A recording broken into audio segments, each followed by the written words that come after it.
Hey, welcome back to the Unspoken Chair. Today we're opening Season 2. In Season 1, we laid the foundational psychological and philosophical groundwork. In Season 2, we're coming back down to earth. We'll be taking specific, real-world scenarios, from career crises to high-stakes negotiations, and breaking them down piece by piece. Less abstract theory, more practical tools you can actually use starting today. And we're kicking things off with a topic that's made almost everyone's heart race at least once. Interviews. Not the everyday tell me about your strengths kind, we're talking about top-tier selection processes. McKinsey, Meta, Google, Apple, Emirates, Dyson, Michael Page, and the Big Four. Today, we're not just covering how to answer the questions, we're covering how to prepare your mind. How to strip out the fear of being evaluated, 3 psychological techniques to use 15 minutes before your call, and 12 fundamental questions you need to be ready for, so you don't wash out at the first stage. Pour something warm, grab a notebook. Let's step into Season 2. Before you prep any case studies, you need to steady your nervous system first. Any top-tier interview is essentially a stress test. They're not just evaluating your experience, but how you hold up under pressure. Why does this fear hit so hard? Your brain reads an interview as a survival evaluation by the tribe. Fight or flight kicks in. Your mouth goes dry, facts vanish from your memory, your speech gets tangled. 3 techniques to use right before you walk in or hop on the call. 1. Anti-catastrophizing, the worst-case scenario method. The day before, ask yourself, what's the actual worst thing that happens if I completely bomb this interview? The answer, you end up exactly where you already are right now. You won't lose your home. The people who love you won't disown you. You'll just get a free, honest read on your weak spots from one of the best recruiters in the market. 2. Box breathing, 4x4x4x4. 10 minutes before you start. Inhale for 4 seconds, hold for 4, exhale for 4, hold for 4. This physiologically activates your parasympathetic nervous system, lowering cortisol and heart rate. 3. Shift your role, from the one asking to the consultant. The biggest psychological mistake is walking in from a one-down position. Please pick me. Flip that switch. You're an independent expert, invited in to determine whether your values and the company's needs actually align. You're not begging for a job. You're evaluating whether this project is right for you. To actually pass selection, you need to understand what each giant is really optimizing for. At McKinsey and the Big Four, Deloitte, PwC, EY, KPMG, expect classic case interviews. What matters most is structure. Your ability to break a chaotic problem into clean components and run numbers on the fly without panicking. Meta and Google lean heavily on behavioral questions and systems design. They care about the scale of your thinking, your ability to own mistakes honestly, and answering in tight structure with zero filler. At Apple or Dyson, they're looking for obsession with product and quality. Your interviewer will dig into the smallest details of your past decisions, checking whether you genuinely light up talking about it, and whether you can defend engineering or product aesthetics under pressure. At Emirates, the key factor is emotional intelligence, stress tolerance, and flawless nonverbal presence. They're watching how you handle pressure, and whether you can hold genuine empathy in a multicultural environment. And headhunters at Michael Page will be testing your motivation and career logic. They read the air in a resume instantly, checking whether every move you've made was intentional and measurable in real numbers. Let's start with the actual mock interview questions. First, tell us about yourself.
What doesn't work? Well, I was born in city, then I went to university for economics, but I didn't end up working in that field, went into sales instead. It's all in my resume anyway. I've worked in a lot of places. Chaotic, rambling, a chronological info dump. What works? Over the last 5 years, I grew from a junior analyst into a team lead, launching 3 product features that lifted revenue by 20%. My core focus is process optimization and automation. Right now, I'm looking for a role where I can apply that experience to your market expansion because I see a strong synergy there. Clear structure. Past, present, future. 2. Case. Our client is a marketplace whose profit dropped 15%. Where would you start your analysis?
What doesn't work?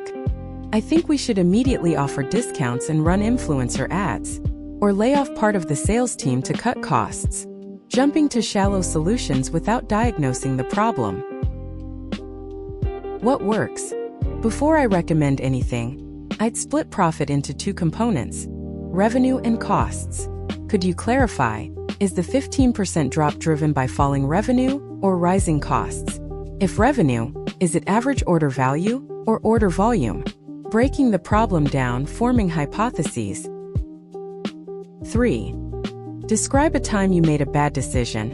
What were the consequences and what did you learn?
What doesn't work? I'm a perfectionist, I work too hard. Or there was a time a contractor let me down, but that wasn't really my fault. My team dropped the ball. Deflecting blame, offering fake weaknesses. What works? Last year, I overestimated our development speed and promised a release 2 weeks early. The team burned out and bugs slipped into the code. I took responsibility with the client directly. We pushed the release back 3 days, and afterward I implemented a buffer estimation system using Scrum. We haven't missed a deadline since. A specific mistake, real ownership, a systemic lesson told using the STAR method. 4. Why our company and not our direct competitors?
What doesn't work? You're market leaders, you have a great office, good pay, and an international brand. I've always dreamed of working here. Generic, self-focused. What works? I've followed Dyson's patented Cyclone development over the last 2 years. Unlike competitor X, you put 20% of profit into R&D rather than aggressive marketing. As an engineer, it genuinely matters to me to build products that change the physics of everyday life, not just look good. Real research, genuine values alignment. 5. How do you handle it when task priorities shift every 2 hours?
What doesn't work?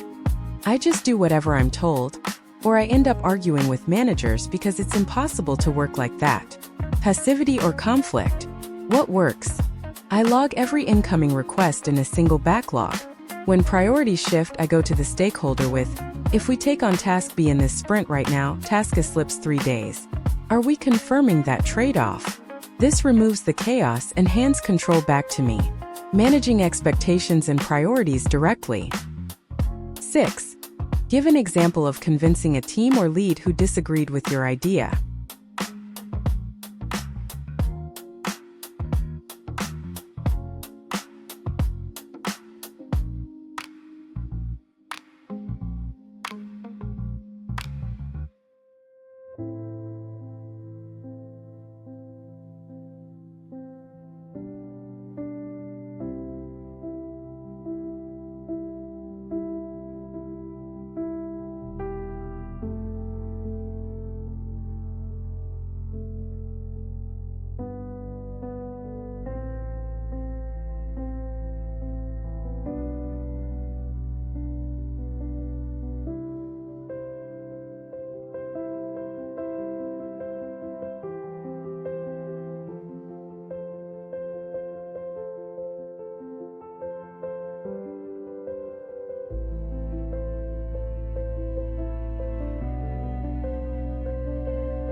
What doesn't work? I argued my case hard on the call, pushed with authority, and eventually my manager caved and let me try it. Ego-driven pressure, no real substance. What works? The team resisted a new CRM module, worried about the learning curve. Instead of arguing emotionally, I built a 5-minute demo, automated 2 of their routine reports, and showed them with real numbers that it would save 4 hours a week. After that, the team voted to adopt it themselves. Influence through data and demonstrated value. 7. How many piano tuners are in New York City? A Fermi estimation question.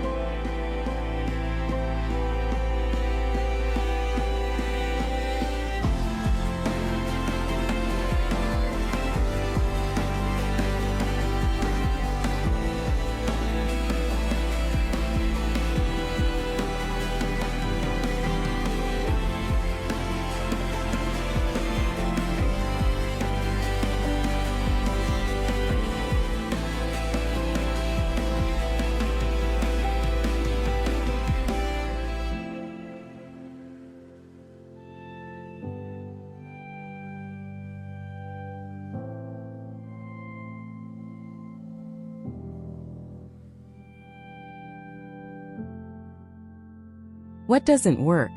How would I know? Maybe 5,000? 10,000? There's no way to guess this without Google. Giving up too early. What works? Let's work through it together. New York's population is roughly 8 million, say 3 million households. Assume 1% of households own a piano. That's 30,000 instruments. Add concert halls and schools, another 5,000. Pianos are tuned about once a year. One tuner does roughly 2 tunings a day, or about 500 a year. Dividing 35,000 by 500 gives us roughly 70 tuners in the city, demonstrating a clear logical process. 8. Tell me about a time you had to work with a highly difficult person.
What doesn't work? We had a horrible coworker. Nobody could deal with him, super toxic. I just tried to avoid him as much as possible. Avoidance, personal attacks. What works? I had a product manager who reacted sharply to any edits. I moved discussions out of live conversation and into written Jira threads, where feedback stayed focused on metrics, not personalities. That diffused the emotional charge, and we shipped the project on time. separating the person from the problem. 9. What project from the last 2 years are you proudest of?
What doesn't work?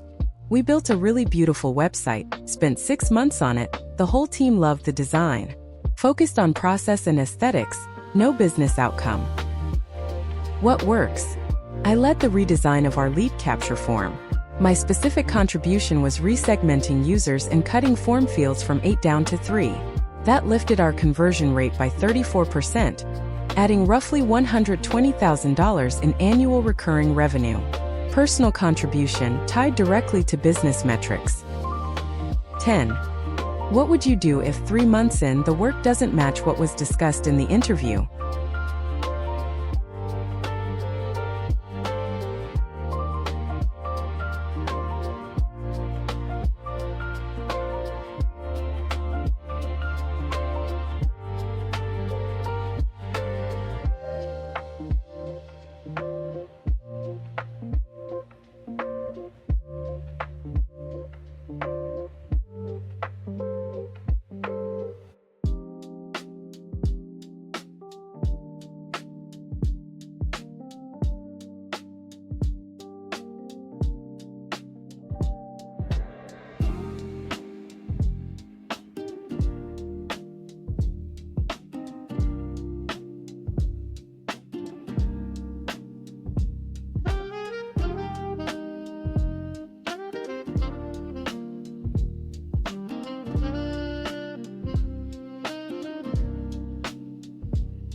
What doesn't work? I'd write my resignation letter immediately. No one gets to mislead me. Or I'd quietly tolerate it and start job hunting again in silence. Impulsivity or self-sacrifice. What works? I'd schedule a one-on-one with my manager. I'd come with the original offer and documentation of what I'm actually doing now. I'd ask, what's driving this shift in focus? And what's our plan to realign with the original goals? I'm an adult, and I believe in open dialogue. Proactive, constructive communication. 11. How do you balance flawless quality with a hard deadline?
What doesn't work? I'll pull all-nighters, but I'll make it perfect by the deadline. A fast track to burnout. Or, I'll ship whatever's ready as long as it's on time. A loss of quality. What works? I work from an MVP mindset. If the deadline is fixed, I align with stakeholders on trimming non-critical scope, while delivering the core product with uncompromising quality. The ability to make a smart, deliberate trade-off. 12. Do you have any questions for us?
What doesn't work? No, I think you covered everything really thoroughly. So when do we talk about salary? Passive. What works? Yes, I have two. First, what's the single biggest challenge someone in this role will face in their first 90 days? And second, what separates a genuinely good team member here from an exceptional one? Strong positioning focused on value to the company. That's Season 2's first episode. If you're currently job hunting, I want you to hear this part especially clearly. Job hunting is itself a job. It's not a lottery, and it's not a test of your worth as a person. No rejection, no strict recruiter, and no failed interview makes you a bad professional. All they tell you is that, at this exact point in time, your skills and the specific company's needs didn't line up. And that's okay. Interview preparation is a muscle. You can't learn to do pull-ups by reading a book about fitness. Come back and rewatch this episode, play it in the background, say your answers out loud in front of a mirror or into a voice memo. Practice these 12 questions until the structure is second nature. And what's left inside you is a calm, cold confidence. When you're ready for anything, the fear disappears. What's left is just your skill. Tell me in the comments which of these 12 questions threw you off the most. Thank you for stepping into Season 2 with me here on the Unspoken Chair. There's a lot more practical, real-life content coming. Take care of yourself, get ready for some wins, and I'll see you in episode 27. I'm sending you a hug.